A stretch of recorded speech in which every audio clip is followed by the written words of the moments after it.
Cooperative problem ಅವರು comment ಮಾಡಕ್ಕೆ ಹೋಗಬೇಡಿ. ಸಪೋರ್ಟ್ ಮಾಡ್ತಿರೋ ಅಲ್ವೋ ಅಂತಾನೆ ಕೇಳಿದೆ.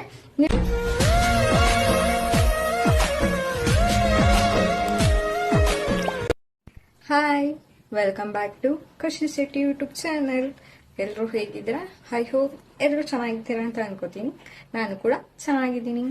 ಇವತ್ತು ವಿಡಿಯೋ ಮಾಡೋ ಕಾರಣ ಏನಂದ್ರೆ, ಎಲ್ಲರೂ ಕೇಳ್ತಾ ಇದ್ದೀರಾ ಮೋಕ್ಷಿತಾ ಮತ್ತೆ ವಿನಯ್ ಗೌಡ ಅವ್ರದ್ದು ಅದೇ ಕಣ್ಣು ಸೀರೀಸ್ನ ಅಪ್ಲೋಡ್ ಮಾಡಿ ಅಂತ.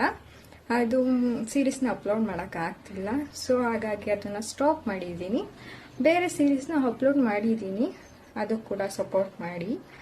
ಯಾಕೆ ಅಂದರೆ ಆ ಸೀರೀಸ್ನ ಅಪ್ಲೋಡ್ ಮಾಡ್ತಿಲ್ಲ ಅಂದರೆ, ಫಸ್ಟು ಒಂದು 2 ವಿಡಿಯೋಸ್ ಶಾರ್ಟ್ಸ್ ಎಲ್ಲ ಅಪ್ಲೋಡ್ ಮಾಡಿದಾಗ ವ್ಯೂಸು ಎಲ್ಲ ಚೆನ್ನಾಗಿ ಬರ್ತಾಯಿತ್ತು, ಲೈಕ್ಸ್ ಎಲ್ಲ ಚೆನ್ನಾಗಿ ಬರ್ತಿತ್ತು. ಆದರೂ ನೆಕ್ಸ್ಟ್ ಡೇ ಅಪ್ಲೋಡ್ ಮಾಡಿದಾಗ ಕಾಪರೇಟಿವ್ ಪ್ರಾಬ್ಲಮ್ ಬಂತು.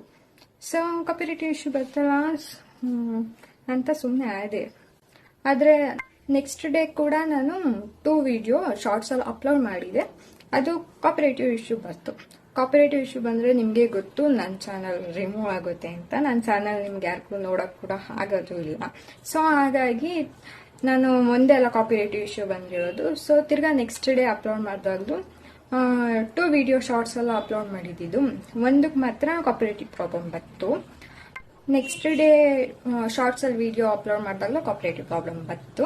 ನಾನು ಸ್ಕ್ರೀನ್ ಶಾಟ್ ಹಾಕಿರ್ತೀನಿ, ಬೇಕಾದ್ರೆ ನೋಡಿ ಬಂದಿದೆಯೋ ಇಲ್ವೋ. ಬೇಕಾದ್ರೆ ನಾನು ಸುಳ್ಳು ಹೇಳ್ತಿದ್ದೀನಿ ಅಂತ ಬೇಕಾದ್ರು ಅನ್ಕೊಳ್ತೀರಾ ಒಬ್ಬೊಬ್ರು.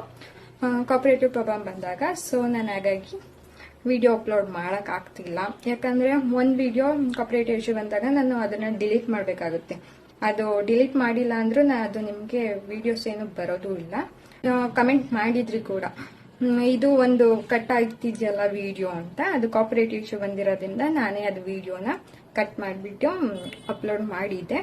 ಆಮೇಲೆ ನನಗೂ ಅನಿಸ್ತು, ಯಾಕಂದ್ರೆ ಇವಾಗ ನಿನ್ನೆ ನೋಡಿರ್ತೀರಲ್ಲ ಅದು ವಿಡಿಯೋ, ನೆಕ್ಸ್ಟ್ ನಾನು ಅಪ್ಲೋಡ್ ಮಾಡಿದ್ರೆ ಅದರಿಂದ ಕಂಟಿನ್ಯೂ ಆಗಬೇಕು. ಆದರೆ ಅದರಿಂದ ಕಂಟಿನ್ಯೂ ಆಗ್ತಿರ್ಲಿಲ್ಲ, ಯಾಕಂದ್ರೆ ಕಾಪರೇಟಿವ್ ಪ್ರಾಬ್ಲಮ್ ಬರ್ತಿತ್ತಲ್ಲ. ಸೊ ಹಾಗಾಗಿ ನಾನು ಡಿಲೀಟ್ ಮಾಡ್ತಿದ್ದೆ. ಅದು ನಿಮಗೆ ಅರ್ಥ ಕೂಡ ಆಗ್ತಾ ಇರಲಿಲ್ಲ, ಯಾಕಂದ್ರೆ ನಿನ್ನೆ ಬೇರೆ ಇದ್ರೆ ತಿರ್ಗಾ ನಾಳೆ ಅಪ್ಲೋಡ್ ಮಾಡೋದು ಕೂಡ ಬೇರೆ ಇರ್ತಿತ್ತು. ಅದರಿಂದನೇ ಕಂಟಿನ್ಯೂ ಆಗ್ತಿರ್ಲಿಲ್ಲ.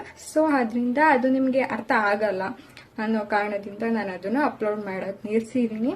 ಬೇಕಾದ್ರೆ ಆ ಸೀರೀಸ್ ಬೇಕು ಅಂತ ಅಂದ್ರೆ ಬೇಕಾದ್ರೆ ಹೇಳಿ, ನಾನು ಬೇಕಾದ್ರೆ ಇನ್ಸ್ಟಾಗ್ರಾಮ್ ಅಲ್ಲಿ ಅಪ್ಲೋಡ್ ಮಾಡ್ತೀನಿ. ಬೇಕಾದ್ರೆ ಇನ್ಸ್ಟಾಗ್ರಾಮ್ ಅಲ್ಲಿ ಬೇಕಾದ್ರೆ ನೀವು ನೋಡಿ, ಬೇಕು ಅಂದ್ರೆ ಬೇಕಾದ್ರೆ ಕಮೆಂಟ್ ಮಾಡಿ, ಓಕೆನಾ? ಮತ್ತೆ ಇನ್ನೊಂದೇನಂದ್ರೆ, ನಾನು ಪೋಸ್ಟ್ ಮಾಡಿದೆ ಕಮಿಂಗ್ ಸೂನ್ ಬೇರೆ ಎಪಿಸೋಡ್ಸ್ ಅಪ್ಲೋಡ್ ಮಾಡ್ತೀನಿ ಅಂತ. ಅವಾಗ ಒಬ್ರು ಕಮೆಂಟ್ ಮಾಡಿದ್ರಿ, ಏನಂತ ಅಂದ್ರೆ, ನಾನು ಸ್ಕ್ರೀನ್ ಶಾಟ್ ಹಾಕಿರ್ತೀನಿ ನೋಡಿ. ಭಾವನಾ ಗೌಡ ಅನ್ನೋರು, ಇದನ್ನಾದ್ರೂ ನೀಟಾಗಿ ಅಪ್ಲೋಡ್ ಮಾಡ್ತೀರಾ, ಕಾಪಿರೈಟ್ ಅಂತ ಹೇಳ್ಬೇಡಿ ಮತ್ತೆ ಅಂತ ಹೇಳಿದ್ದಾರೆ. ಇವಾಗ ಕಾಪಿರೈಟ್ ಪ್ರಾಬ್ಲಮ್ ಅಂತ ಬಂದ್ರೆ, ಕಾಪಿರೈಟ್ ಪ್ರಾಬ್ಲಮ್ ಅಂತ ಹೇಳಂತೆ ಬೇರೆ ಏನಾದ್ರು ಹೇಳಕ್ಕಾಗುತ್ತಾ? ಯಾಕಂದ್ರೆ ಕಾಪಿರೈಟಿವ್ ಪ್ರಾಬ್ಲಮ್ ಬಂದ್ರೆ ನನ್ನ ಚಾನಲ್ ರಿಮೂವ್ ಆಗುತ್ತೆ. ಬೇಕಾದ್ರೆ ನೀವು ಬೇಕಾದ್ರೆ ಚಾನಲ್ ಕ್ರಿಯೇಟ್ ಮಾಡ್ಕೊಂಡು ನೋಡಿ. ಬೇಕಾದ್ರೆ ಕಾಪಿರೈಟ್ ಬಂದ್ರೆ ನಂದು ಆಲ್ರೆಡಿ ಒಂದು ಚಾನಲ್ ರಿಮೂವ್ ಆಗಿದೆ. ಸೊ ಆ ಭಯದಿಂದನೇ ನಾನು ಆ ಸೀರೀಸ್ನ ಅಪ್ಲೋಡ್ ಮಾಡ್ತಿಲ್ಲ, ಓಕೆನಾ? ಬೇಜಾರು ಮಾಡ್ಕೋಬೇಡಿ, ನೀವು ಹೇಳಿರೋದಕ್ಕೆ ನಾನು ಹೇಳ್ತಾ ಇದ್ದೀನಿ ಅಷ್ಟೇನೆ. ಮತ್ತೆ ಇನ್ನೊಬ್ರು ಕೂಡ ಕಮೆಂಟ್ ಮಾಡಿದ್ರಿ, ನಂಗೆ ಅವ್ರ ಹೆಸರು ನೆನಪಿಲ್ಲ ಕೂಡ. ಏನಂದಿದ್ರು ಅಂದ್ರೆ, ಶಾರ್ಟ್ಸ್ ಅಪ್ಲೋಡ್ ಮಾಡಿಲ್ಲ ಅಂದ್ರೆ ಹೇಳಿ ನಿಮ್ಮನ್ನ ಫಾಲೋ ಮಾಡಲ್ಲ, ಬೇರೆಯವರು ಕೂಡ ಫಾಲೋ ಮಾಡಿಬಿಡಿ ಇವ್ರನ್ನ, ಇವರು ಶಾರ್ಟ್ಸ್ ಎಲ್ಲ ಅಪ್ಲೋಡ್ ಮಾಡ್ತಿಲ್ಲ ಅಂತ ಹೇಳಿದ್ರಿ. ನಿಮ್ಗೆ ನಾನು ಏನ್ ಹೇಳೋದಂದ್ರೆ, ನಾನು ಅವಾಗ 2 ಡೇಸ್ ಇಲ್ಲ 3 ಡೇಸ್ ಅಷ್ಟೇ ನಾನು ಶಾರ್ಟ್ಸ್ ಅಪ್ಲೋಡ್ ಮಾಡಿಲ್ಲ. ನಾನು ಅವಾಗ ಊರಿಗೆ ಹೋಗಿದ್ದೆ. ಇವಾಗ ಏನೋ ಒಂದು ಪ್ರಾಬ್ಲಮ್ ಆಗಿರುತ್ತೆ, ನೀವು ಅವಾಗ್ಲೂ ಕೂಡ ಫೋನ್ ಎಲ್ಲ ಯೂಸ್ ಮಾಡ್ಕೊಂಡಿರ್ತೀರಾ. ಸೊ ನಮಗೂ ಏನೋ ಒಂದು ಪ್ರಾಬ್ಲಮ್ ಇರುತ್ತೆ ಅಲ್ವಾ, ನಾವು ಅವಾಗ ಅಪ್ಲೋಡ್ ಮಾಡಕ್ ಆಗಿರ್ಲಿಲ್ಲ.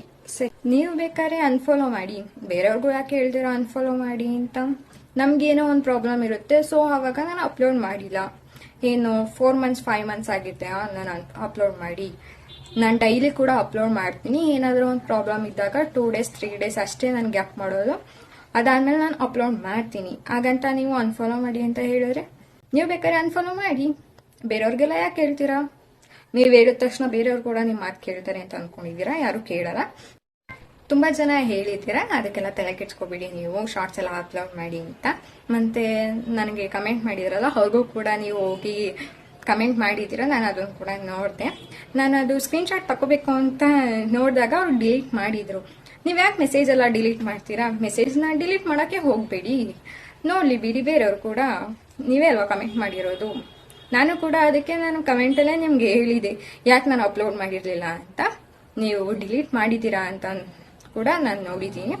ಮತ್ತೆ ಇನ್ನೊಬ್ರು ಕೂಡ ಮೆಸೇಜ್ ಮಾಡಿಬಿಟ್ಟು ಡಿಲೀಟ್ ಮಾಡಿದ್ದೀರಾ.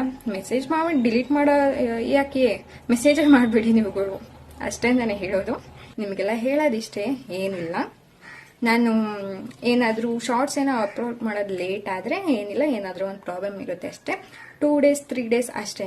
ಅದಾದ್ಮೇಲೆ ನಾನು ಅಪ್ಲೋಡ್ ಕೂಡ ಮಾಡ್ತೀನಿ. ಇಷ್ಟೇನೆ ನಿಮಗೆಲ್ಲ ಹೇಳಬೇಕಾಗಿರೋದು.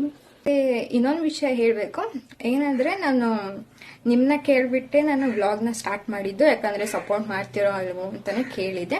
ನೀವೆಲ್ಲ ನನಗೆ ಟಾಪಿಕ್ ಕೂಡ ಕೊಟ್ಟಿದ್ರಿ, ಈ ಥರ ಮಾಡಿ ಈ ಥರ ಮಾಡಿ ಅಂತ ಟಾಪಿಕ್ ಕೂಡ ಕೊಟ್ಟಿದ್ರಿ. ಮತ್ತೆ ಸಪೋರ್ಟ್ ಕೂಡ ಮಾಡ್ತೀನಿ ಅಂತಲೂ ಹೇಳಿದ್ರಿ.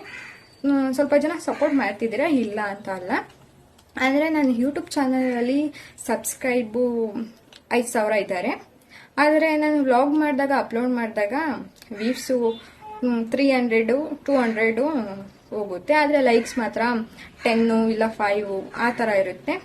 ಮತ್ತು ಶಾರ್ಟ್ಸ್ ಎಲ್ಲ ಪರವಾಗಿಲ್ಲ, ವ್ಯೂಸು ಲೈಕ್ಸ್ ಎಲ್ಲ ಚೆನ್ನಾಗಿ ಬರುತ್ತೆ. ಆದರೆ ನನ್ನ ವ್ಲಾಗ್ಗೆ ಅಷ್ಟು ಯಾರು ಸಪೋರ್ಟ್ ಮಾಡ್ತಿಲ್ಲ.